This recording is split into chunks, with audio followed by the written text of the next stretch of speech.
Welcome to Awards Bait, the official Galaxy of Film award show podcast, where we ask ourselves, what's getting nominated this year? Joining me every other Tuesday is a roster of guest stars to help me answer that very question. So sit back, relax, and enjoy the show.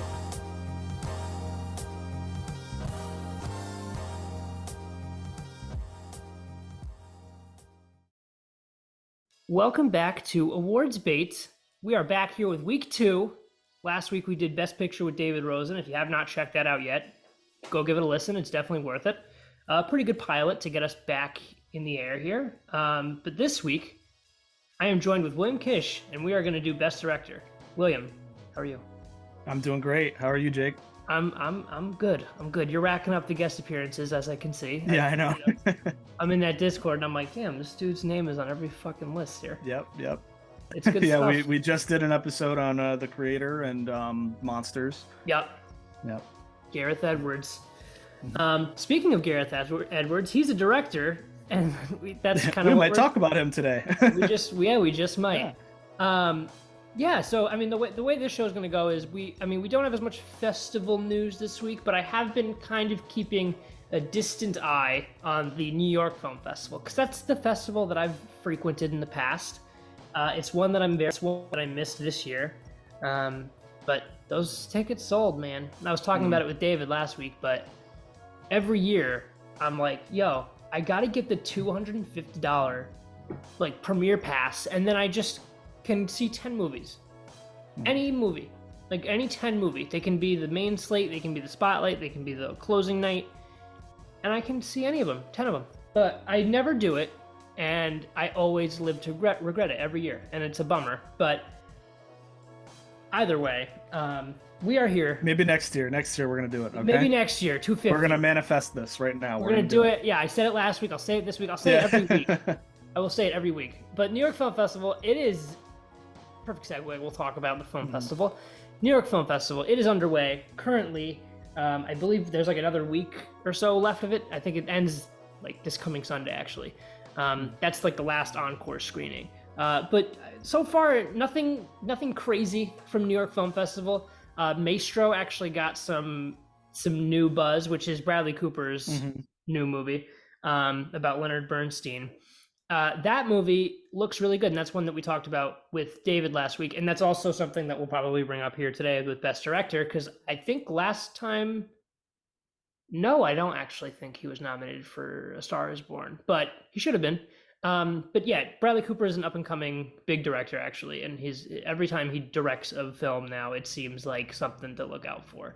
So Maestro will definitely be there, but that got really great buzz at New York Film Festival, as well as Priscilla, directed by Sofia Coppola. That did really well there. Yeah. That one looks interesting. Don't know if that's going to go all the way, but we'll see. And also Todd Haynes' new film, May December, with Julianne Moore and Natalie Portman. That's a Netflix movie that's coming out December 1st, I believe.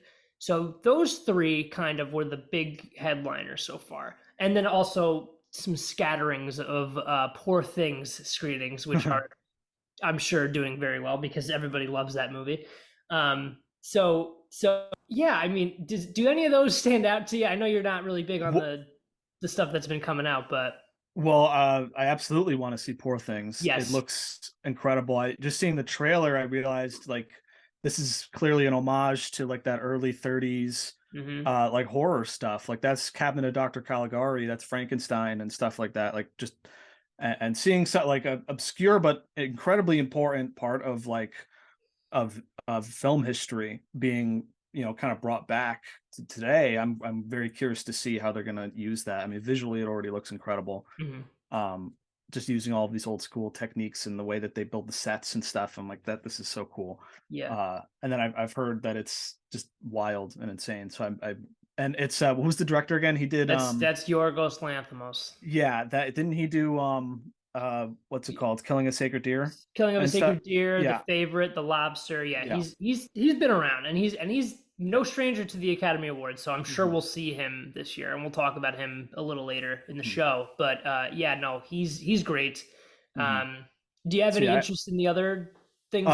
Priscilla, definitely. Priscilla, okay. That one it's funny that we're kind of getting this like right after like the Elvis, biopic, which was I know. huge, massive thing. And my mom's a huge Elvis fan. She was obsessed with that movie. I've walked by the living room and she's watched it like 10 times. And she always talks about Elvis. And then it's just funny, here's this movie coming out later that's like, here's a little bit of a different perspective on him. Yeah.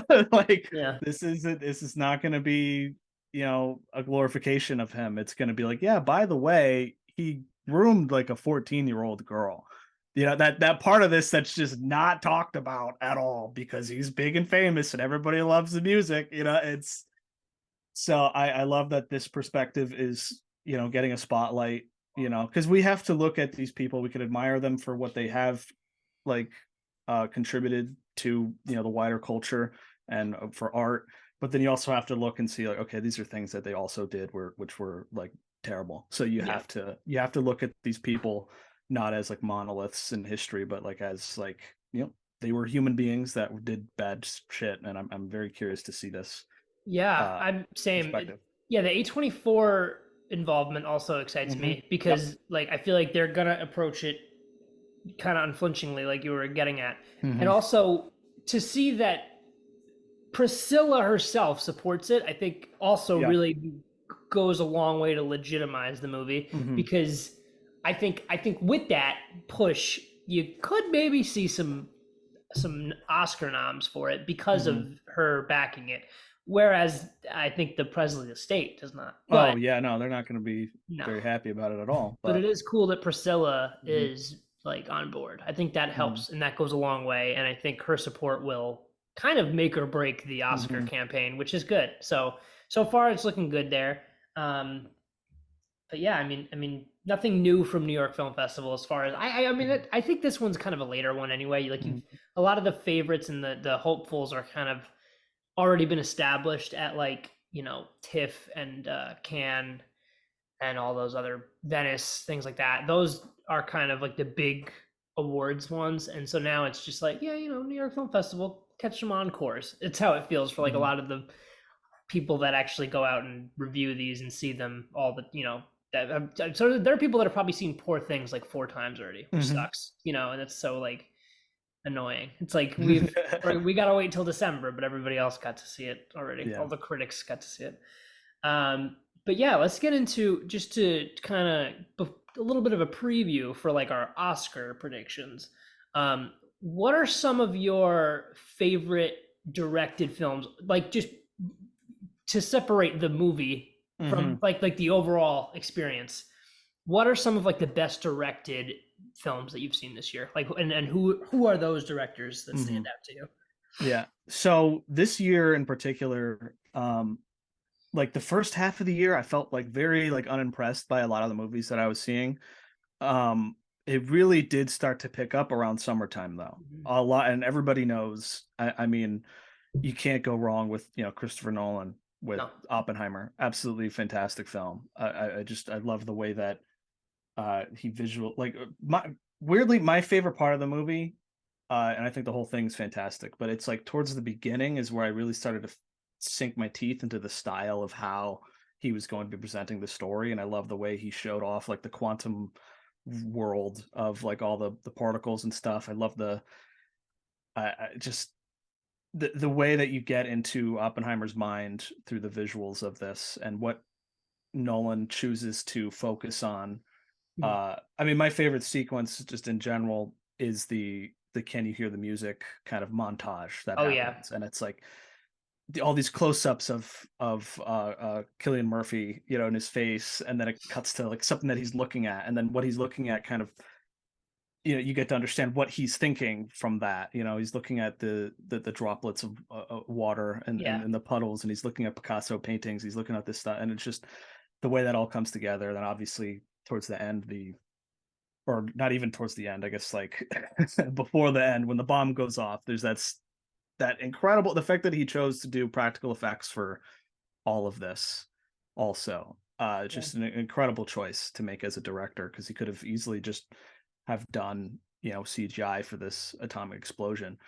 Um, but I saw some like breakdowns of people trying to recreate those effects practically just by looking at the trailer and being like, what is that I'm looking at? I don't know. And then they figured out like, oh my God, this is a balloon with like that's been spray painted or whatever. And then they just kind of moved it around and they were able to recreate it. Like they figured it out, like reverse engineered. And it's just obviously I don't know how much is Nolan, how much are the special effects people that he hired. Obviously it's kind of hard sometimes to like figure out exactly what was him, but obviously at the end of the day it was like his choice to make that visual. And I love the practicality of it. It feels so real when that bomb goes off at the end. So yes, that's a movie that everybody knows, incredible. Also this year, so some of my favorite directed stuff. We'll talk about. Oh, no, I'll bring that one up later. How about John Wick? John Wick's a good one. Chad's still, how the hell do I pronounce his last name? Stahelski. Stahelski. There you go. Chad Stahelski's John Wick Chapter 4. Probably one of the best looking action films ever made. Just totally. I need to watch it again. It's been a while. It's out on everything, right? Probably by now, right? Yeah, that came out kind of earlier. Yeah, that just my favorite scene in that movie is the camera overhead thing, and it feels like you're watching like a video game, and it's like he gets like incendiary rounds and he's blowing everybody up and stuff. Like that's just so creative of a way, because when you're 4 movies in, you got to figure out what's a new way that we can do what we've done before, but also like without losing the touch of what made the previous movies so beloved. And like that was an amazing sequence. So yeah, that's another one. The lighting in those movies too, just the choice of just everything being these like neon colors, and everything's always at like some club somewhere, so they always have these opportunities to get really cool, crazy lighting.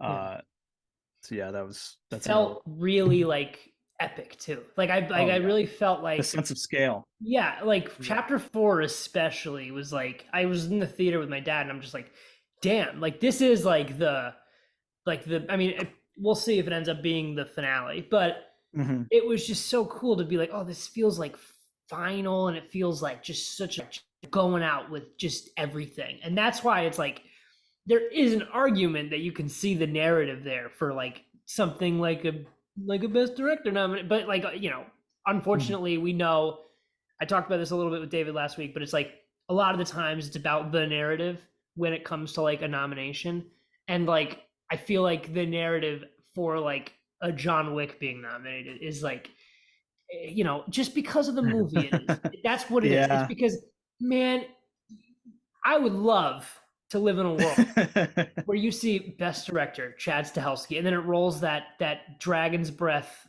overhead thing that you were talking about. And then it's like, and it cuts to Chad Stahelski in the audience, and everybody's like, God damn, like that's fantastic. And then they're all clapping for him, and they show like the clip reels. That is the world I want to live in, but that is not the world that we live in. Unfortunately, I would love that though. And we're seeing like batshit movies win Best Picture and win Best Director. Shape of Water, Guillermo del Toro, batshit movie. Everything Everywhere All at Once, the Daniels, those two. It's starting to shift. There's a shift happening with genre films. Yeah, this year as well. I really do think Poor Things. It's between Poor Things and Oppenheimer at this point for Best Picture. Like already, like unless like everybody really gets on board with Killers of the Flower Moon, and if Scorsese really starts to push that narrative that this is his last one, I think then you could maybe see a shift. But at the moment, it is Oppenheimer versus Poor Things, and I'm all there for that. But I mean, if Flower Moon ends up like blowing the doors off, then that's a 3-way race there. Did you have any other ones? I mean, Beau is Afraid is that one was yeah. Speaking of movies that will probably never ever get recognized, so sad. Yeah. Ari Aster's Beau is Afraid. Just where do you even begin with that? It's 3.5 hour long, just roller coaster ride of anxiety and just suffering and like uncomfortable topics involving your mother. Just a lot. And he brilliantly puts this whole wide narrative with all kinds of different. Every act is like a whole different kind of episode in this journey. Mm-hmm. And my favorite sequence that he directed in this whole thing is I think it's like the second to last sequence is the Bo goes to out in the woods, he's running away, and then he bumps into this like commune that's living out there that puts up this theater show, and then he kind of slips into this play as it's going on live, and then he like projects his own life into it. So then he starts the play becomes his life. And just again, the way that he uses the set design makes it so like surreal, and turning into like this theater thing. I loved it. Just I love that kind of stuff. And obviously this kind of movie gets buried. It doesn't get watched by a lot of people, won't be respected because it by the during the Oscars at all. Yeah, no. No, it sucks. It's like, and it's like you could tell that it's his most like out there, like very much putting yourself on the line film yet. And it's like it makes like, a bag of Lay's chips at the box office and and just gets kind of forgotten about come this time of year, award season, because it's like this is the time of year where you look back on the year and you're like, oh, like what did I see this year? What did I really enjoy? And then you just reflect on everything, and then you're like, God damn, like Beau is Afraid, that was like a pretty gnarly movie. And also like like that's something where it's like, even if you didn't like it, you have to admit that it's an ambitious, weird, like really out there project that like not everybody can get away with making, and nobody really gets away with making anymore, because when it comes to Beau is Afraid, it's like it's such a unsellable movie. Like it's like you can't pitch that. So it's like the fact that somebody got to make that movie is so cool, and I feel like in its own right should be respected and sort of given that same honor that the Academy Awards will present. But it's like you said, there's no way, but it would be interesting to see something like that get recognized. I mean, especially like we're not talking about this, but like Beau is Afraid, like production design, you never know. Like that's something that should be happening like that. If we're in luck, if that whole Barbie sequence when they're going to the real world, where with that Beau is Afraid did that too. So it's like, what are, that's like really out there, creative, artistic, just incredibleness on the screen. So why not nominate that? So you never know. I mean, that could be like it's one nomination, or like costume design, because like some of like I mean, they did make Joaquin look pretty old, right? Like there's some interesting there's a lot of the makeup effects and stuff. A lot of cool makeup and effects going on there. So maybe you'll see Beau rack up like 3 little nominations here and there to just show that it's not totally forgotten. But if it doesn't, I do think what would be fun, and I've talked about this with Max a little bit, is to, at the end of this whole thing, give a list of what we would nominate. I think that would be so fun. Just go through all that would be fun, actually. Yeah, go through all the categories, be like, what would we do? And I think that would be cool. So stay tuned to for that whenever the Oscars happen, if they happen after the SAG strike, we'll see. But yeah, no, I mean, it's been a decent year, man. Is that what else you got? You got any more? I could throw out another one for sure. Let's see. Looking at, I might have 2. I mean, so obviously we know animation is cinema. Yes, of indeed. course. No. There is, Joaquin Dos Santos and Justin K. Thompson's Spider-Man Across the Spider-Verse. Yes, agreed. That is a masterpiece of a movie. I don't know what else to say. It's just one of the most just stunning pieces of animation I've ever seen. Is that movie? Just the action, even when it's not action, when it's just a scene that always stands out to me is the scene where Gwen kind of like comes out to her dad as Spider-Gwen, and like, you need to accept that I am this, because it is who I am. And that whole sequence where like, the walls are melting, blah blah, just awesome. the choice of colors throughout the whole thing. And again, this is, the animators also all putting just their A game into this. It's not just, the people directing them. But yeah, that I do also hope that like a movie like that could get some recognition that it deserves officially. Totally. Yeah. Mm-hmm. Yeah. I'm gonna throw two out there because I do like the narrative on both of these, but I mean, again, this is our like wishful thinking segment here. Of course. I quite liked Talk to Me, and I think that was a fun one, and I really like the story of like these two silly YouTubers coming together and just doing such a 180 and just like making this wild like high concept horror movie. And I watched it again recently with my sister, and it's good. Like it's really good, and I really liked it. And it's one of my favorites of the year for sure. And that would be fun to see, like something like that go all the way. No way, but but it's like it's fun to I just love the risks that A24 takes with these. And I know they're a distribution company, like it's not like they were made with, I mean, some of the Beau's Afraid was, but like Talk to Me was like picked up and already made, and like A24 distributed it. And that would be so cool to see like this movie that like, and in one of the opening credits are blank film festival, like a film festival, like kind of partially funded this. And it's like such a bare bones movie. I mean, if you listen to like them talk about it, like I've seen interviews where they're like, they got the score for the film and like they were gonna premiere it at a festival. They had a lock date. They weren't even done yet. They committed to the date before they even finished shooting. And they got their score, and they hated it. They hated the score. So they went back and like they're like, we got to redo this whole thing, and we have like 2 weeks until the movie's supposed to premiere. So they went back and just did the whole score in like 2 weeks. I think they found a guy that they really liked, and then like that, and the score's like not. I mean, it's not like it's not Oppenheimer, but it's good. Like it's passable, So that one I really liked, and I also really liked the narrative of the creator. I think the creator, like while it's not like, I liked the movie a lot. I thought it was interesting, and like there was a lot of cool stuff going on in it. But I like the story of like, Gareth Edwards like getting 80 mil to make this like pretty much wholly original sci-fi movie. I mean, there's things that I watched. Chris Stuckman really did a good job kind of explaining this in his review for the movie.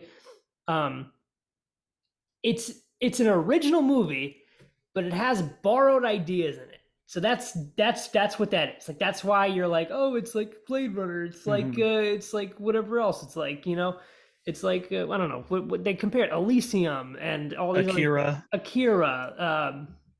Logan. Like there are similarities, but at the end of the day, it's an original movie, and he got that budget, and the movie looks that good with that small of a budget. Small, but you know what I mean. Like it's 80 million for like kind of an indie film at times. Like it feels like an indie film. Yes. Yeah. And I like that touch from like I feel like this is probably the most true to his style big budget movie that he's been able to do. I mean, both Godzilla and Rogue One were very much studio films. Yep. Obviously we know there's a lot of behind the scenes tampering that went around with Rogue One. That's why like I love a lot of parts of Rogue One, but I always am like, I don't know, is this Gareth Edwards? Is this somebody that they had step in and film that? I don't know. Like I think the last act of that movie is probably the best thing that Disney Star Wars has ever come out with, but I'm like, is this Gareth Edwards? I have no clue. I've heard a lot of things about that. And then with Godzilla, I know very recently I've been reading a lot of stuff about how, because they had some contract with the US military to use tanks and stuff like first, on the shoot on set with, they combed through the script and was like, you can't do this. You can't do this. And it's like all the, like, there's a lot of scenes in that movie where, he wanted Godzilla to do a certain thing that would have like defeated the military in a certain way that would have looked really cool, would have fit in with the character, as well as with they cut out a scene where what was his name? Ken Watanabe's character talks about Hiroshima and talks about how that was a terrible thing that happened and a lot of people died, and it was going to be painting the atomic bombing of Japan as in a bad light. And the United States military said, nope, we will not help fund you if you put this scene in here. And it just feels so disgusting after, you know, something like Oppenheimer can come out and really be like, hey, this was a horrible thing that happened and we should acknowledge that. And then go back a few years and it's like a Godzilla movie where the whole point of that character is that nuclear weapons are bad, and you couldn't even say that in your own movie. So yeah, a lot of creative decisions get, you know, thrown out the window when it's these big corporate movies. But I feel like this and like his first film, Monsters, is that's true to himself and what he wanted to do. Yeah, so I really do respect the creator, and as a film, I have no problem with it borrowing a lot from things. No, I feel like people hyper fixate on that, and I'm like, have any of you guys come up with an idea for anything before that's like totally unique and hasn't visually or story wise, like you can't see that in 10 other things? Yeah, come on, like you're not getting 80 million to make like it's impossible. Yeah. And that's the thing Chris Tuckman was touching on as well. It's like you cannot get that kind of money for something like Beau is Afraid. You know, it's like there's no way that you can fund something like that for 80 million without like knowing that you're just going to eat shit for that investment. Like you're just gonna totally, like, it's a complete wash as soon as you start making it. You're like, there's no way. And even the creators like not doing well. So it's like they, you know, there it is. Like it's like it sucks, but like it's not doing great. But I mean, that being said, it's probably gonna make its budget back. It might turn a profit, and that's good. But like it's just fun. It's good to see this guy stick it out, because this the gap between this and Rogue One is like pretty substantial. Like that's like almost 8 years. And it's like this guy's made a movie in like over half a decade, and like very clearly had an interest and a desire to make this, and he pushed for it and it paid off. And I think that narrative is awesome. It's inspirational. Yeah, it is inspirational. I've been waiting for him to come out with something for so long. Yeah, I agree. You know, I'm glad that he came out with this. I hope that they give him another shot, do something else. For sure. Yeah, no, I agree. I don't know. I think that's everything we got for our like wishful thinking list. I have an actual an actual list, but I shouldn't say that. But it's like what I did last week with David was I had sure bets, iffy for now, and no chance, which we did with Best Picture. We're going to do it this week with Best Director, and probably in subsequent weeks we're going to actor, Best Actress, Best Supporting Actor, Best Supporting Actress. Probably the big categories, because this is an every other week show. And then we'll revisit it all at the end, and then the nominations will come out, and then we'll all be excited. So for Best Director, I have 3 sure bets. I don't have as many best as I do for Best, because I don't think like there are that many directors in the running. Like, sorry to say, just I mean, we went over like a bunch of them that we think deserve a recognition. But sure bets, I've got Christopher Nolan, of course. You know, I think he's in. I think he's probably going to win. So that's great. I think the narrative on, again, I'm going to keep using that word. The narrative on Oppenheimer is so great, because it really does feel like he's been working toward this, and it feels this is his magnum opus. Yeah, exactly. Sure. Like he's definitely, he made it. Like everybody was upset about Dunkirk kind of getting snubbed a couple years back. This one ended up being like for sure the big one, and I think he'll get in there. I think he's probably going to win. Then I have Yorgos Lanthimos for Poor Things. I think he's the biggest threat, just because that one looks so wild and creative, like we were talking about. And then Martin Scorsese. I think he's getting in too. Yep. I think he's definitely going to be in there for Flower Moon. Iffy for now. I think they all have a good shot, but for now, I think their names are starting to slip down, and I'm getting nervous. Top of the list there is Greta Gerwig. I think. Yeah, I was going to say we haven't mentioned her yet. Yeah, I think she's probably getting in, but I don't know. I just think that one. I think Barbie should wind up going all the way, but I've heard it has like some similarities to Poor Things, so I'm worried maybe that will take that. You know what I mean? Like kind of the whole like doll aesthetic, because I think Emma Stone is like created, right? So I think there's room for both, to be frank, but especially with Greta being in there, I think I would love to see a woman nominated this year for Best Director, because like we never get that, and it sucks. Next up, I haven't heard a lot about this movie, but The Zone of Interest, it's been the top of a lot of people's lists for Best Picture and things like that. I don't even know if I mentioned it last week. Is it out yet? Like, No, it's like just doing the theater it's circuit right now, yeah, or it's doing the festivals. festival? Yeah, it's doing the festivals. I believe it is maybe sometime this month. I'm not totally sure, but I heard it's like not a straight narrative, so it's kind of a Okay. tough one to sell. So that's why I Mm-hmm. have it in the iffy category. I don't know. His name's Jonathan Glazer, the guy, the Mm-hmm. director. He's been topping the list though for like people are like this is like the best movie of the year. Da, da, da. Like it's been getting a lot of great critic scores. What'd you It's say it was called again? called The Zone of Interest. Okay. So that's one that I'm going to check out for sure. Next up, I have Bradley Cooper for Maestro. I think there is a good chance he's in there. But I don't know. I think he didn't get in there for Star Is Born. I don't think he did. I keep saying, let's double check. But you know, I think like given that this is kind of just his sophomore effort, I think like he probably will wind up in there at some point. Maybe not for this movie. Correction, he was not nominated for Best Director for Star Is Born. So there's that. But he did get a lot of other nominations: screenplay, Best Picture, Best Actor, I believe. So he was in there for sure, and he'll be there again this year, but just maybe not for Best Director. That's okay. Next up, a movie I'm actually really excited to see.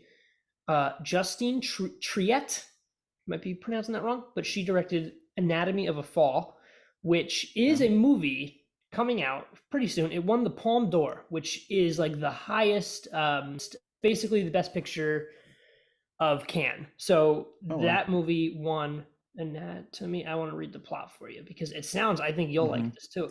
Yeah. So a woman is suspected of her husband's murder, and their blind son faces a moral dilemma as the sole witness. That sounds interesting to me. So, and I believe this is a foreign film. It's I think it might be in French. Anatomy of a Fall. It won the Palme d'Or. Last year, Triangle of Sadness won the Palme d'Or, and that director went on to be nominated. So I've got her in there just as a little bit of a dark horse because there's always one where you're like, huh, who's that? And I think she might be the one that's like, huh. And then unfortunately, no chance. I think at this point, the reviews have either been muddled or there's just not enough buzz, or the movies came out too early, and that's this category. Emerald Fennel for Saltburn. Saltburn looks so good, and I think that's going to be one that everybody really likes. That being said, it's got really mixed reviews so far. And her last movie, Promising Young Woman, she did get nominated, I believe, and that was I really love that movie, but I don't know if she's going to wind up getting in there just because of the mixed reviews. I think that one is going to wind up being it might be an audience favorite, and it seems like audiences really are enjoying it. It might enjoy. Look, I mentioned this last week. Joke's Week has like a low 60 on Rotten Tomatoes. So, and that's not everything, of course. But Joker was another one that did really well at Cannes, and everybody loved it. And then it came out, and it was like, yeah, no, it's okay. But then it still went all the way and like got every nomination and won Best Actor, all this stuff. So Saltburn could be a similar situation, especially with Jacob Elordi is in that one as well, from Priscilla, Nate from Euphoria. Oh, right, yeah. So he's in this, and Barry Keoghan's in it too. So Barry Keoghan's no stranger to the Oscars. So are they gonna have like a sociopath off? You know, between the two of them? They just might. I think it's like the two of them like getting romantically involved. I could be wrong about that. I think that has to do with the plot. Could be wrong. I think there is like an element of that at play there. So we'll see, but I don't think so. Unfortunately, Ridley Scott for Napoleon, Joaquin Phoenix. It looks good, but is that going to be showing at any festivals? Nah, I don't know if it has yet. I think people have seen it and people really enjoy it, but I think it's an Apple release. But so is Killers of the Flower Moon. So I don't know. But Flower Moon has been premiering at a lot of festivals, and people love Flower Moon. And I think Napoleon will have a theatrical run, like a pretty substantial one, because it looks like an expensive movie. But I don't know if anybody's seen it yet. But I just like the buzz on that is like not there. Like I've never heard anybody talk about it. Maybe it comes out of nowhere and everybody really loves it and it's like crazy.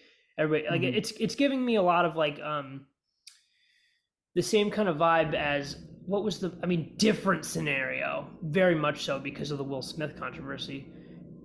Emancipation, like that was like an Apple movie that like looks really good, directed by Antoine Fuqua. Like everybody was like, this looks great. This could be another Best Actor win for him.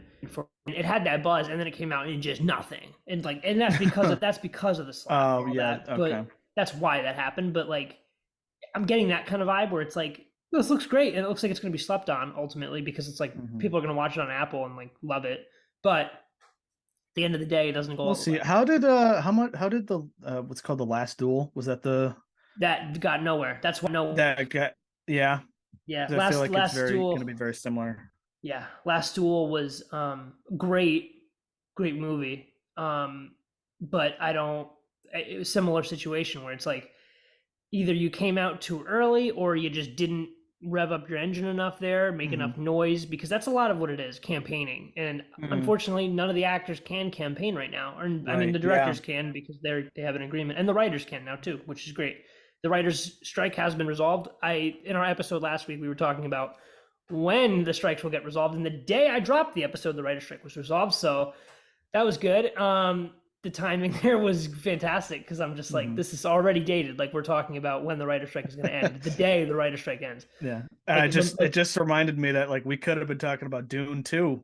We definitely possibilities of that. Yeah. We spent so much time in that last episode being like, man, I even like I think like I did that YouTube video for the awards bait show, and my whole like bit there was like, man, Dune 2 got delayed. Like, why are we even doing this shit anymore? Like, this is fucking pointless. Like, no Denis, nothing. Like, come on. Even David Fincher's movie. Oh, that's a good no chance one. David Fincher, I don't think he's getting there. Unfortunately, that movie looks really good though. But yeah, because I mentioned that one last week for Best Picture, because I don't think The Killer's going to get Best Picture either. So it definitely won't get Best Director, which is sad. But I just think that movie is gonna ultimately be more low key than key, especially because it's on Netflix and things like that. And it didn't. I don't think Mank got anywhere. And that was another like.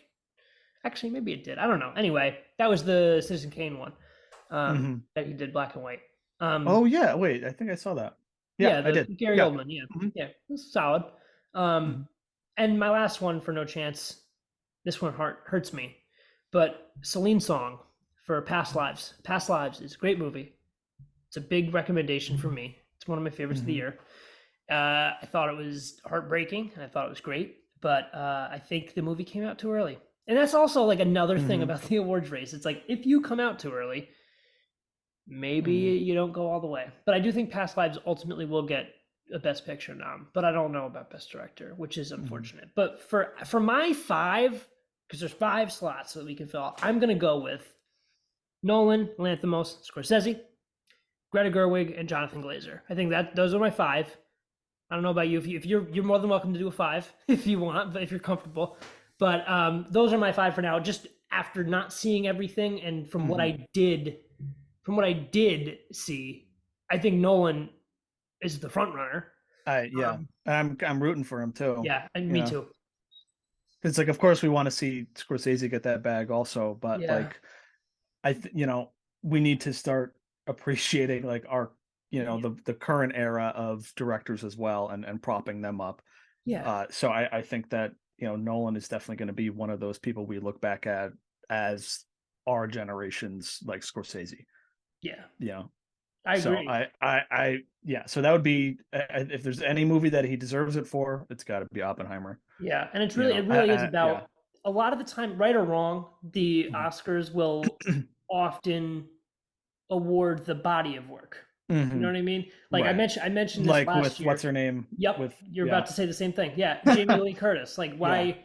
It's like wasn't that great, but it's like it's because she's been here for so long and everybody loves her, and she's like, it's like, why she's not an Oscar? I wish they just waited for like a future film that she could have been in and not that one. But it was a similar thing. It's like Angela Bassett doesn't have one yet either. And I liked her in Wakanda Forever more than I liked. Oh yeah, absolutely. Yeah. Hate to say it, and I know probably at the end of the day, the reason she didn't win is because it's a Marvel movie. But like, come on, give it to her. But that one scene alone, I'm like, this is fucking. She should win this. But Yeah, that's the best director picks. Excuse me. Mhm. William, how do you feel Jake, about your awards bait appearance? I like that. I like doing this. I like talking about movies. This It's is good. good. Yeah, movies are Yeah, fun. no, I'm very excited to see these last few movies that are coming out this year. Yeah. Very hyped. Killer's Flower Moon, Hmm. Killer, whatever, The killer. Yeah. the other one. Yeah. The other What if it was killer, just like 10 other movies that just had a variation with the word killer in it? and they're all just Yeah. in the Oscar race, every single one of Yeah. them. But yeah, Napoleon, Poor Things. Yeah, Yep. so we still got a lot to Absolutely, go man. for. Yeah. So It's gonna be a good yeah. time, and I Mhm. I hope I've put you on to some Oh, shit. absolutely. Yeah. Mhm. Where can the listeners find you? So right now I am on Twitter as you can follow me at WKArt54. And then Nice. on Instagram, I am William _ Kish _.